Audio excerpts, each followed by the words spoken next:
हो जाएगी, मेरे चित्त में इतना भाव प्रेम नहीं उमड़ पाएगा फिर ठाकुर जी के प्रति। क्षमा करें, महाप्रभु भले ही जगन्नाथ जी ने इनको भेजा। अब देखो ये अधिकार प्रेमी व्यक्ति को प्राप्त होता है, मना कर देते हैं नहीं करेंगे।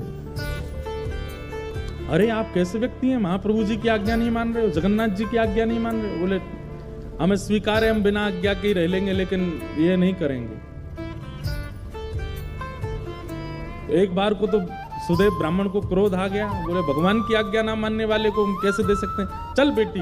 अपनी पुत्री को उठाने लगे तो पुत्री बैठ गई। बोले नहीं, महाप्रभु जी ने आज्ञा की है कि तुम इनकी हो, मैं तो इनको सर्वस्व दे चुकी हूँ, मैं तो इनको अपना मान चुकी हूँ, ये भले मुझे स्वीकार ना करें।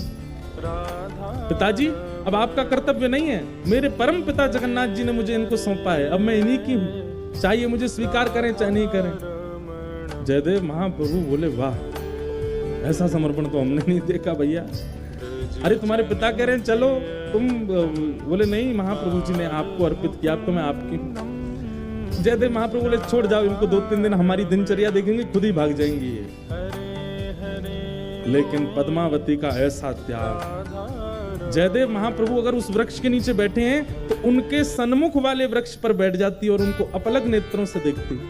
जैसी दिनचर्या, अब भाई वन में रहते हैं, वन में सांप भी है, बिच्छू भी है, कातर भी है, ना जाने कितने सारे जीव आ जाते हैं, लेकिन सब स्थितियों में बिल्कुल अनुकूल रह करके अपने श्री जयदेव जी को देखती रहती। 3 दिन बाद जब वो पद्मावती वापस लौट करके नहीं गई तो श्री जयदेव महाप्रभु ने मन में विचार किया कि ये इसकी जिद नहीं है, ये श्री जगन्नाथ प्रभु अपना अधिकार दिखा रहे हैं मुझको कि देखो मेरा तुम पर कितना अधिकार है, मैं जिससे चाहूंगा तुमको उससे ब्याह करना ही पड़ेगा। और ये बात सोच करके श्री जयदेव महाप्रभु रोने लगे कि ठाकुर जी मुझ पर कितना अधिकार मानते हैं।